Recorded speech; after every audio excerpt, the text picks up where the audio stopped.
In previous episodes of this podcast, I have stated that one of the most important keys to controlling your anger is to become aware when you are getting angry. In fact, as I discussed in episode 3, if you are getting angry at someone, you cannot change how you are acting towards them unless you are aware that you are getting angry. However, if you are aware that you are getting angry, there are many things that you can do to change how you are acting. So how do you become more aware when you are feeling angry? The key is to build your self-awareness.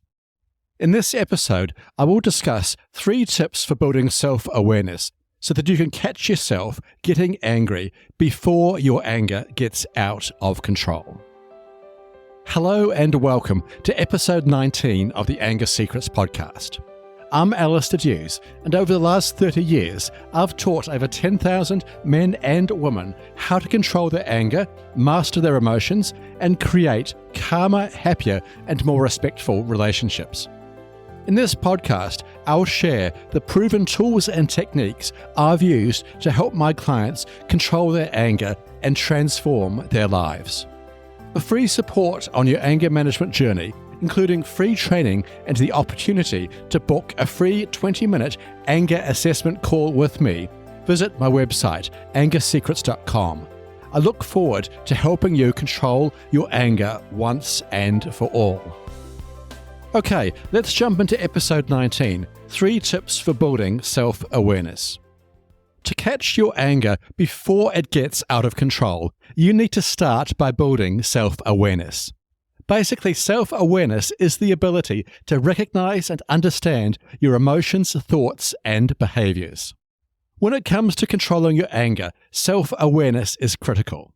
Without it, you won't notice when you're getting angry and take action to stop your anger from escalating.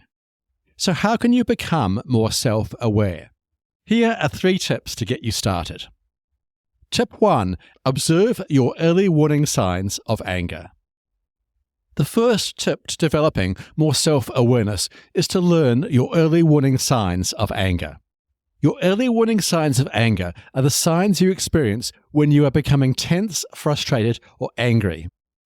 The early warning signs of anger are different for everyone, but they often include things such as your heart rate increasing, feeling hot or sweaty, raising your voice, going quiet, your body language changing, your voice tone changing, or having negative thoughts such as, "I don't need this," or "Why is this happening to me?"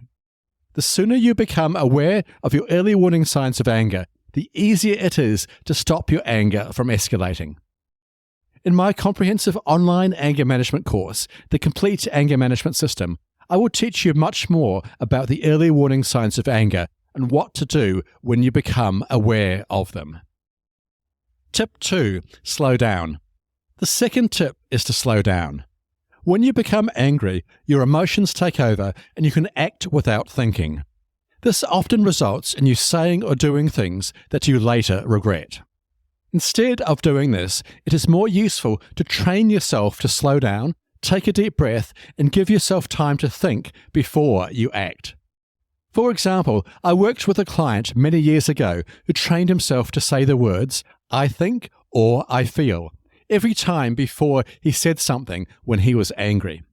He told me these simple phrases gave him precious time to think before responding, even if it was just 1 or 2 seconds.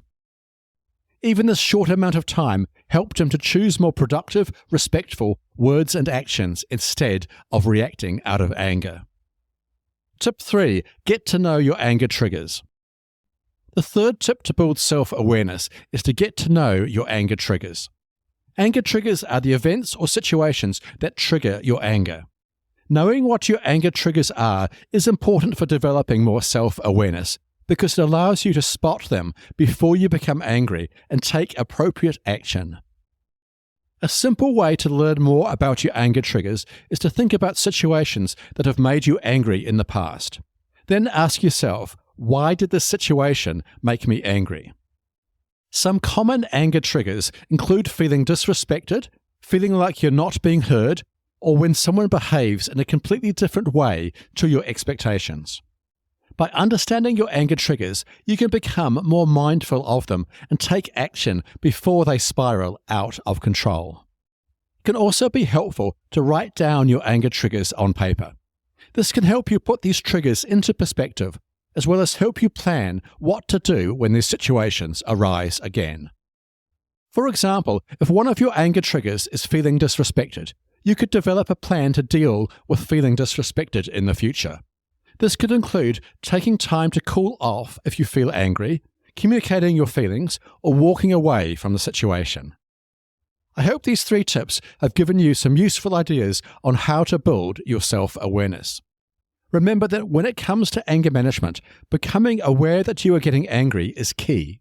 If you are not aware that you are getting angry, there's nothing you can do to control your anger.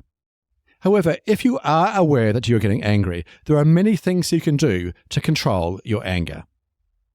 Okay, thanks for listening to today's episode on 3 tips to build more self-awareness. And be sure to tune into the next episode where I talk about the cost of uncontrolled anger. If you found this episode helpful, please follow this podcast, head to your favorite podcast app, and leave a rating and review. This will help other people struggling with anger find and benefit from this show. Remember, for free support on your anger management journey, including the opportunity to book a free 20-minute anger assessment call with me, visit my website, angersecrets.com. I look forward to helping you control your anger once and for all. And finally, remember, you can't control other people, but you can control yourself. I'll see you in the next episode. Take care. The Anger Secrets podcast is for general informational purposes only, and does not constitute the practice of counseling, psychotherapy, or any other professional health service. No therapeutic relationship is implied or created by this podcast. If you have mental health concerns of any type, please seek out the help of a local mental health professional.